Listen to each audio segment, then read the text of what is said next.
किया संजय, आपने बदला क्या अपना व्यू? क्योंकि रियलिटी ये है, आप लोग भी यही फेस करते हो, आसपास मैं देख रही हूँ ना, अब रियल एस्टेट इतना महंगा हो गया है, मुझे अपने बजट में घर नहीं मिल रहा है। और आप लोग, अगर मैं खरीद लेती हूँ घर, मान लीजिए अगर आज मुझे जो रेट दिख रहा है इसमें खरीद लूँ, तो आगे 10 साल के बाद जो उसका रेट होना है वो तो मैं मतलब मैं सोच भी नहीं पाऊंगी। तो मुझे लग रहा है रियल एस्टेट, आप बार बार कहते हैं रियल एस्टेट नहीं खरीदो नहीं खरीदो, पर अगर नहीं खरीदो तो मिस तो नहीं कर रहे हैं हम?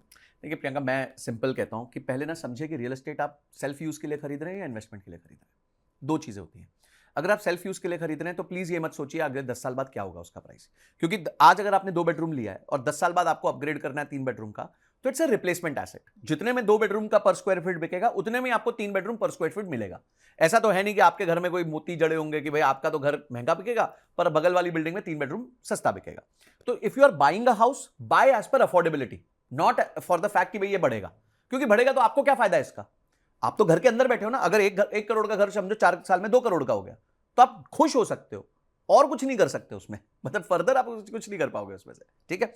हाउएवर, अगर आपको लगता है जी मैं निवेश करना चाहती हूं, I want to buy something for either monthly rental बिल्कुल, या पैसिव फिर इनकम। पैसिव इनकम के लिए या लॉन्ग टर्म ग्रोथ के लिए, हम्म। तो मेरे हिसाब से then you have multiple asset classes. जैसे आपके पास अपार्टमेंट है, I don't think so apartment is the best purchase for a passive income, because उसमें रेंटल यील्ड बहुत कम है।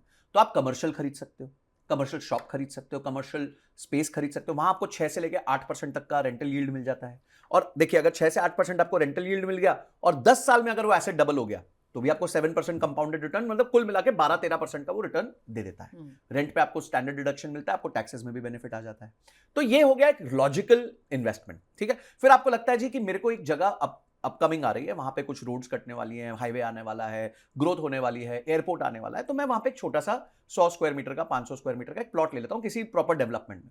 वो एक अच्छी इन्वेस्टमेंट हो सकती है। But do remember these are high, क्या कहते हैं, these are low liquidity investments. यानी कि ऐसा नहीं होगा कि आपने आज प्लॉट खरीदा और कल बेच दिया। वो कभी कभी 2-3 साल का दौर आता है, पर मैंने वो भी दौर देखा जब 2014 से लेकर 2022 तक रियल एस्टेट का प्राइस हिला भी नहीं था। बिल्कुल बिल्कुल। है ना। और उस टाइम पे सब लोग फंस गए थे क्योंकि ईएमआई का बर्डन चल रहा था और किसी के पास सामने से कैश फ्लो नहीं है, घर बिक रहे नहीं है। अभी जो पिछले 3 साल में तेजी आई, और उसका रीजन एक ही है, क्योंकि 2020 से लेकर 2022 तक स्टॉक मार्केट ने बहुत अच्छे रिटर्न दिए। और हिस्टोरिकली अगर आप देखेंगे तो रियल एस्टेट जो है, रियल एस्टेट का साइकिल जो है वो इक्विटी मार्केट के साइकिल को फॉलो करता है।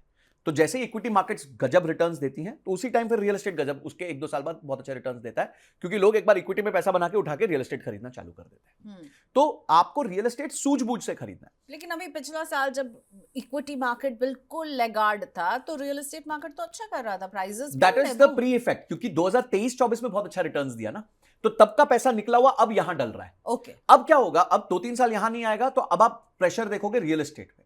और रियल एस्टेट में एक बड़ी मजेदार बात होती है, रियल एस्टेट में ना, जैसे अगर रिलायंस का शेयर 1500 है और मार्केट खराब हुई तो वो 1300 भी हो सकता है। पर अगर रियल एस्टेट आप देखोगे ना, रियल एस्टेट में कभी प्राइस करेक्शन नहीं होती।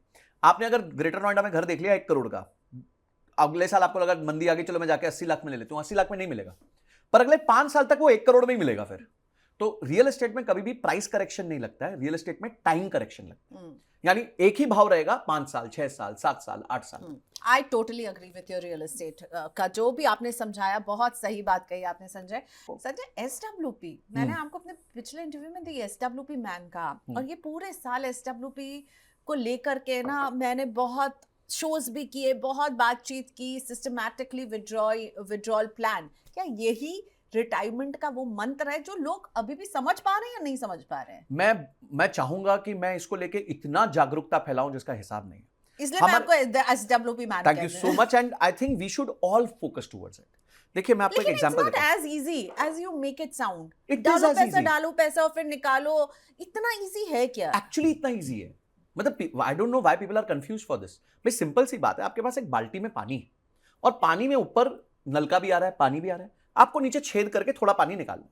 अब आपकी इच्छा है, अगर ज्यादा आपने बड़ा छेद कर दिया तो बाल्टी खाली हो जाएगी, पर अगर छोटा छेद रखा जिससे आपका घर चल सकता है, अगर आपका विड्रॉवल रेट आपके कंपाउंडिंग रेट से कम है, तो भाई वो बाल्टी खत्म तो छोड़ो, हमेशा भरती रहेगी, उसमें पानी आगे भरता ही रहेगा। मैं आपको बता रहा हूं, हमारे ऐसे काफी निवेशक हैं जो ओल्ड रिटायर्ड लेडीज हैं।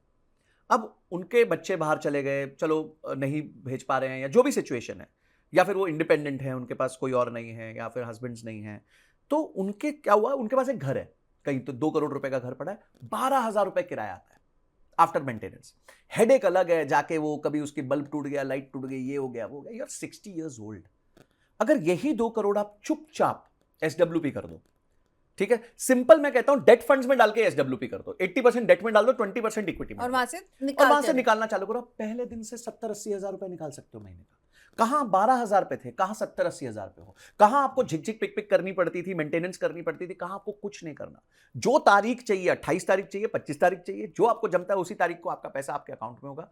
कोई परेशानी नहीं, कोई सरदर्द नहीं। बस विड्रॉल रेट आपका कम रहना चाहिए, बस। उससे पैसा निकालेंगे आप कम, बड़ा नलका नहीं खोलेंगे। हाँ, और मतलब ज्यादा बड़ा छेद ना कर दीजिए। हाँ, ताकि हम और आराम से इस compound पैसे को जो है रख भी पाए और आगे ग्रो भी कर पाए। तो आप अभी भी एसडब्ल्यूपी थ्योरी से बिल्कुल stick मैं करते चाहता हूं कि पूरा देश एसडब्ल्यूपी को यूज करे रिटायरमेंट प्लानिंग के लिए। पूरा देश यूज करे, खासकर वो लोग यूज करें जो रियल एस्टेट पे निर्भर करते हैं पैसिव इनकम के लिए। मैंने इतने त्रस्त लोग देखे अपने जीवन में, और खासकर मैंने देखी है, अगर मैं इस सेगमेंट में देखूं, सबसे ज्यादा महिलाएं जिनकी उम्र 55-60 से ऊपर हो गई है, जिनके हस्बैंड्स नहीं है, बच्चे नहीं है, सपोर्ट नहीं है उनके पास किसी तरीके का, वो बहुत पीड़ित होती हैं। उसके बाद जो मेल्स हो गए, जो 60-65 से ऊपर हो गए, जो कभी घर पे जाके लड़ रहे हैं टेनेंट के साथ, अभी भी आपको पता है कब्जे होते हैं हमारे यहाँ, परेशानी रहती है। मतलब क्लियर लॉज हैं, but you know how they can be moulded, right. At least 6 महीने के लिए तो एक लैंडलॉर्ड को बहुत इजीली ट्रस्ट किया जा सकता है, which is enough for a 60-65 year old कि उसको हेडेक आ जाए। तो रियल एस्टेट वर्सेस एसडब्ल्यूपी में क्लियरली एसडब्ल्यूपी बिल्कुल पैसिव इनकम के लिए एसडब्ल्यूपी से ऊपर मेरे हिसाब से तो कुछ भी नहीं है। हाँ ठीक है, अगर